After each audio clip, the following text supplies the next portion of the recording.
Hello दोस्तों, हमारे YouTube channel में आप सभी का स्वागत है। आज है 11 जून और हम डिस्कस करेंगे 11 जून के सभी इंपॉर्टेंट करंट अफेयर्स को।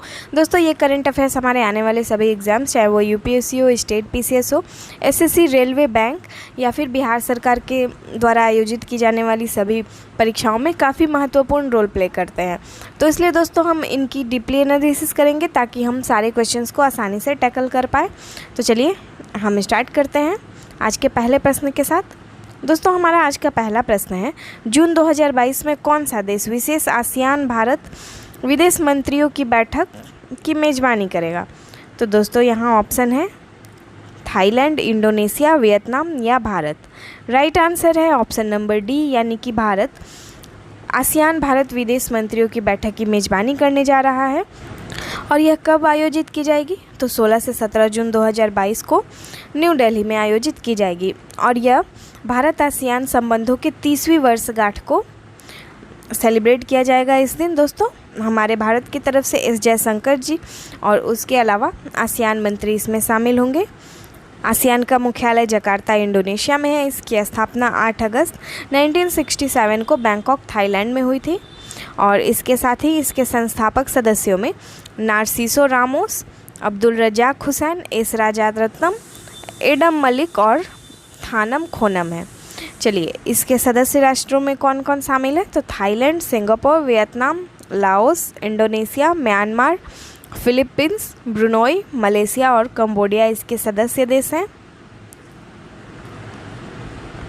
मैप में हम इनके सिचुएशन को देख सकते हैं। दोस्तों, हमारा आज का अगला प्रश्न है, UNCTAD द्वारा जारी रिपोर्ट के अनुसार 2021 के प्रत्यक्ष विदेशी निवेश प्राप्त करने वालों के मामले में भारत का स्थान कौन सा है?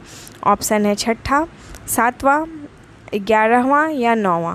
दोस्तों यहाँ राइट आंसर है ऑप्शन नंबर बी, यानी कि भारत ने FDI प्राप्त करने वालों के मामले में 7 स्थान प्राप्त कर लिया है और यहाँ पे 1 स्थान का इंक्रीजमेंट देखा गया है भारत में।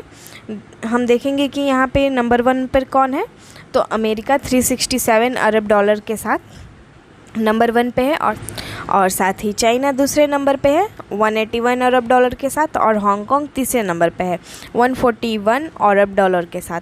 और इसके साथ ही भारत का देखेंगे तो ये 7वें स्थान पे है 45 अरब डॉलर के साथ में अपना स्थान बनाए हुए है। चलिए आगे हम देखेंगे, UNCTAD संयुक्त राष्ट्र सचिवालय का हिस्सा है जो व्यापार, निवेश और विकास मुद्दों को निपटाता है।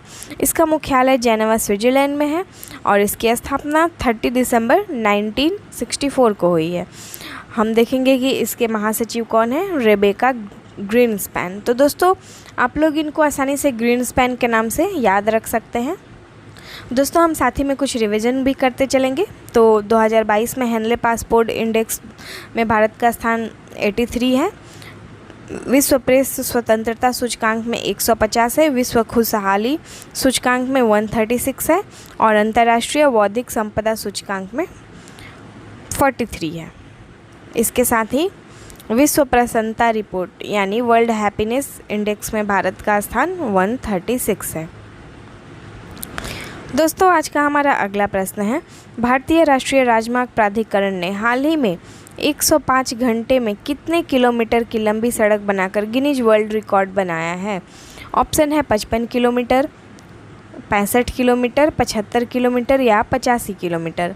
दोस्तों यहाँ राइट आंसर है ऑप्शन नंबर सी, यानी भारतीय राष्ट्रीय राजमार्ग प्राधिकरण ने अभी हाल ही में 75 किलोमीटर सड़क 105 घंटे में बनाया है और इसके साथ ही इसने गिनीज वर्ल्ड रिकॉर्ड में अपना नाम भी दर्ज कर लिया है।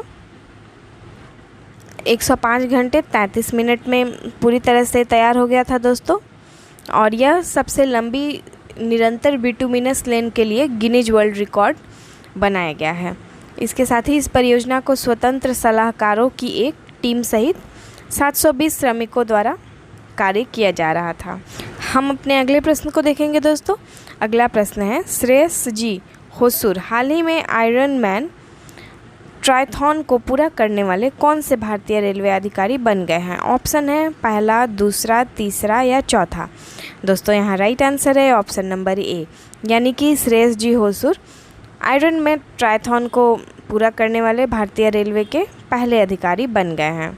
इस आयोजन में 3.8 किलोमीटर तैराकी, 180 किमी साइकिल और 42.2 किलोमीटर दौड़ शामिल था। दोस्तों, आयरन मैन ट्रायथॉन विश्व में सबसे कठिन माने जाने वाले वनडे खेलों में से है दोस्तों, जिसमें इन्होंने अपना नाम दर्ज किया है। हम अपने अगले प्रश्न को देखेंगे कि हाल ही में कौन सा राज्य खाद्य सुरक्षा सूचकांक को जारी किया गया है। ऑप्शन है पहला, दूसरा, तीसरा या चौथा। दोस्तों, यहाँ राइट आंसर है ऑप्शन नंबर डी। दोस्तों, हम देखेंगे कि इस सूचकांक में तमिलनाडु बड़े राज्यों की श्रेणी में पहले स्थान पे है। चलिए अब अगले प्रश्न को देखेंगे। नेक्स्ट क्वेश्चन है, हिंदुस्तान यूनिलीवर को पीछे छोड़कर कौन सी कंपनी भारत की सबसे बड़ी FMCG कंपनी बन गई है। ऑप्शन है रिलायंस, मेटा, नेस्ले या अडानी विल्मर। तो दोस्तों, यहाँ राइट आंसर है ऑप्शन नंबर डी, यानी अडानी विमलर हिंदुस्तान यूनिलीवर को पीछे छोड़ते हुए भारत की सबसे बड़ी FMCG कंपनी बन गई है। दोस्तों, अडानी विल्मर लिमिटेड ने वित्तीय वर्ष 2022 में कुल परिचालन राजस्व का 54,214 करोड़ रुपए दर्ज किए हैं कुल। आज का अगला प्रश्न है, निम्न में से किस बैंक ने डिजिटल ब्रोकिंग समाधान ई ब्रोकिंग को लॉन्च किया है। ऑप्शन है bank of India, Canara bank, yes bank या इंडियन बैंक। दोस्तों, यहाँ राइट आंसर है ऑप्शन नंबर डी, यानी इंडियन बैंक ने अभी हाल ही में डिजिटल ब्रोकिंग समाधान ई ब्रोकिंग को लॉन्च किया है। दोस्तों, ई ब्रोकिंग फास्टर और पेपरलेस डीमैट ट्रेडिंग खाता खोलने की एक सेवा है जो कि अब मोबाइल बैंकिंग ऐप इंडो एसिस के माध्यम से भी उपलब्ध है। चलिए अब अगले प्रश्न को देखेंगे। यहाँ पे हमारा आज का अगला प्रश्न है, निम्न में से किस पेट्रोलियम कंपनी ने पुष्प कुमार जोशी को अपना अंतरिम अध्यक्ष और प्रबंध निदेशक नियुक्त किया है। ऑप्शन है Bharat petroleum, ONGC, Hindustan petroleum corporation limited या रिलायंस पेट्रोलियम। दोस्तों, यहाँ राइट आंसर है ऑप्शन नंबर सी, यानी हिंदुस्तान पेट्रोलियम कॉरपोरेशन लिमिटेड ने अभी पुष्प कुमार जोशी को अपना अंतरिम अध्यक्ष और प्रबंध निदेशक के रूप में नियुक्त कर लिया है। इससे पहले डॉक्टर जोशी 1 अगस्त 2012 से निगम के निदेशक मानव संसाधन थे। दोस्तों, नेक्स्ट क्वेश्चन है, 2022 जून में किस संस्थान ने स्पोर्ट्स मार्केटिंग पर भारत की पहली पुस्तक का विमोचन किया है। ऑप्शन है खेल व्यवसाय के वैश्विक संस्थान, खेल विज्ञान के सिम्बायोसिस स्कूल, राष्ट्रीय खेल विद्यालय मणिपुर या खेल प्रबंधन के अंतर्राष्ट्रीय संस्थान IISM। तो दोस्तों, राइट आंसर है ऑप्शन नंबर डी, यानी कि खेल प्रबंध के अंतर्राष्ट्रीय संस्थान ने अभी हाल ही में स्पोर्ट्स मार्केटिंग पर भारत की पहली पुस्तक का विमोचन किया है। इस पुस्तक का नाम है business of sports, the winning formula for success है और इसके साथ ही 6 जून को यह महाराष्ट्र के राज्यपाल भगत सिंह किशोरी के द्वारा विमोचित किया गया। हम अगले प्रश्न को डिस्कस करेंगे। आज का अगला प्रश्न है, संयुक्त राष्ट्र ग्लोबल कॉम्पैक्ट UNGC द्वारा जल प्रबंधन के लिए वैश्विक सतत विकास लक्ष्य SDG पायनियर के रूप में पहचाने जाने वाले पहले भारतीय कौन बन गए हैं। ऑप्शन है M योगनाथन, सुमेरा, रामकृष्ण या राजेंद्र सिंह। दोस्तों, यहाँ राइट आंसर है ऑप्शन नंबर सी, यानी रामकृष्ण मोकाविली को अभी हाल ही में UNGC द्वारा जल प्रबंधक के पायनियर के रूप में पहचान किया गया है। जल प्रबंधन के वैश्विक सतत विकास लक्ष्य यानी SDG के पायनियर के रूप में पहचाने जाने वाले यह पहले भारतीय हैं और यह पहली बार है कि किसी भारतीय को इस पद के लिए मान्यता दी गई है। साथ ही उन्हें पूरे भारत में प्राकृतिक आधारित पर जल संसाधनों के साथ जल सुरक्षा के निर्माण में उनके काम को पहचाना गया है और इसलिए इनको यह पद दिया गया है। दोस्तों, UNGC का मुख्यालय न्यूयॉर्क में स्थित है और साथ ही इसकी स्थापना 26 जुलाई 2000 में हुई थी और इसके CEO और कार्यकारी निदेशक है सांडा एजिम्बो। हमारा अगला प्रश्न है, जिला कौशल विकास योजना में उत्कृष्टता के लिए पुरस्कारों का दूसरा संस्करण किस शहर में आयोजित किया गया था। ऑप्शन है अहमदाबाद, न्यू दिल्ली, लखनऊ या भोपाल। यहाँ राइट आंसर है ऑप्शन नंबर बी, यानी नई दिल्ली में DSDP के उत्कृष्टता के पुरस्कारों का दूसरा संस्करण आयोजित किया जा रहा है। दोस्तों, यह 9 जून 2022 को आयोजित किया गया था और इसके साथ ही देश भर के शीर्ष 30 जिलों को सम्मानित किया गया है। आगे देखेंगे, गुजरात में राजकोट, असम में कछार और महाराष्ट्र में सातारा सभी प्रतिभागी जिलों में शीर्ष 3 है। यानी गुजरात का राजकोट प्रथम, असम का कछार दूसरा और महाराष्ट्र का सातारा तीसरे स्थान में है। आज का अगला प्रश्न है, निम्नलिखित में से कौन जून 2022 में सुदूर उत्तरी ऑस्ट्रेलिया में से एक शोध रॉकेट को लॉन्च करेगा?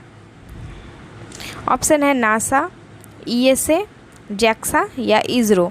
राइट आंसर है ऑप्शन नंबर ए, यानी कि नासा के द्वारा सुदूर उत्तरी ऑस्ट्रेलिया में एक शोध रॉकेट को लॉन्च किया जाएगा। दोस्तों हम देखेंगे कि 26 जून, 4 जुलाई और 12 जून को उत्तरी क्षेत्र के नुहुलनबुई के अर्नहेम स्पेस सेंटर से 3 सब ऑर्बिटल सराउंडिंग रॉकेट को लॉन्च किया जाएगा नासा के द्वारा।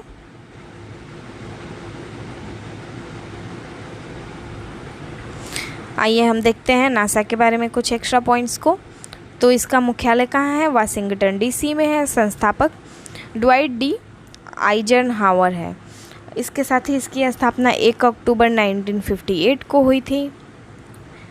अब अगला प्रश्न है दोस्तों, प्रधानमंत्री नरेंद्र मोदी ने जून 2022 में किस राज्य में 3000 करोड़ रुपए से अधिक की कई विकास पहलों का उद्घाटन किया है? ऑप्शन है गुजरात, पंजाब, हरियाणा या उड़ीसा। दोस्तों यहाँ राइट आंसर है ऑप्शन नंबर ए, यानी कि गुजरात में प्रधानमंत्री मोदी के द्वारा 3000 करोड़ रुपए से अधिक की कई विकास पहलों का उद्घाटन किया गया है और साथ ही इसका शिलान्यास भी कर दिया गया है दोस्तों। यह 10 जून को किया गया दोस्तों और इसमें 7 परियोजनाओं का उद्घाटन किया गया है और 12 परियोजनाओं का शिलान्यास भी किया गया है। दोस्तों इन परियोजनाओं में पानी की आपूर्ति में सुधार और कनेक्टिविटी में बढ़ावा देने के लिए परियोजनाओं को शुरू किया गया है।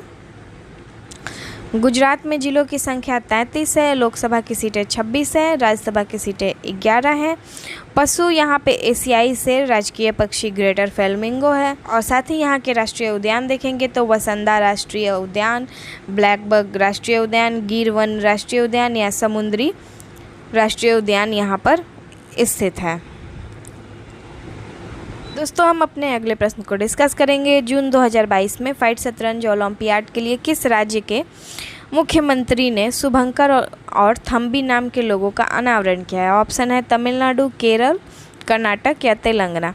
दोस्तों राइट आंसर है ऑप्शन नंबर ए, यहाँ पे ए होना चाहिए ऑप्शन में।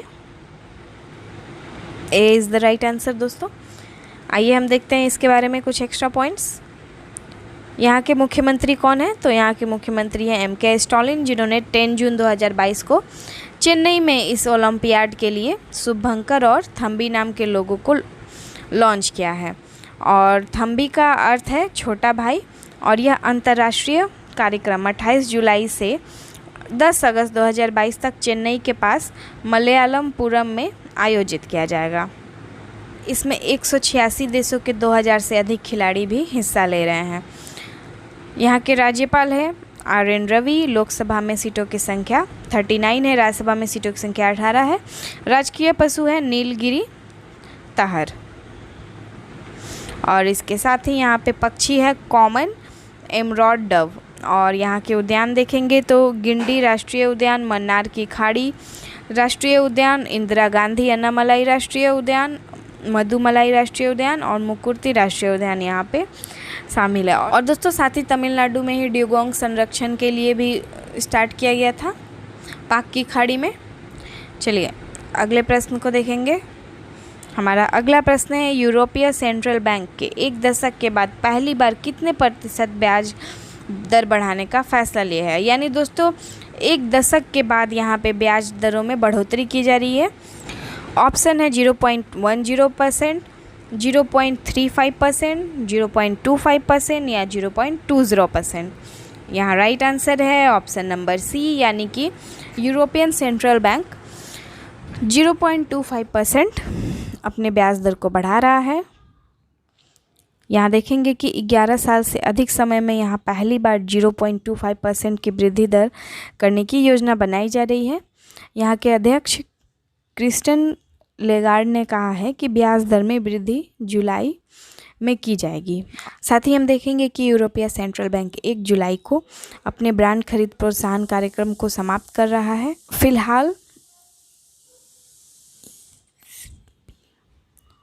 फिलहाल ECB की मुख्य नीति नीतिगत ब्याज दर 0.50% है और सितंबर के अंत में यह 0 से ऊपर आ सकती है।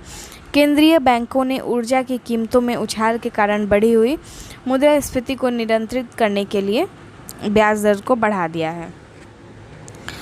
तो दोस्तों, आज का हमारा सेशन कैसा लगा आप लोग हमें कमेंट बॉक्स में ज़रूर बताइएगा। दोस्तों, अगर आपको इसका PDF चाहिए तो हमारे टेलीग्राम चैनल से आप इसको डाउनलोड कर सकते हैं, जिसका लिंक हम डिस्क्रिप्शन में प्रोवाइड करवा देंगे। तो थैंक यू दोस्तों, मिलते हैं आपसे अगले वीडियो में। तब तक के लिए जय हिंद।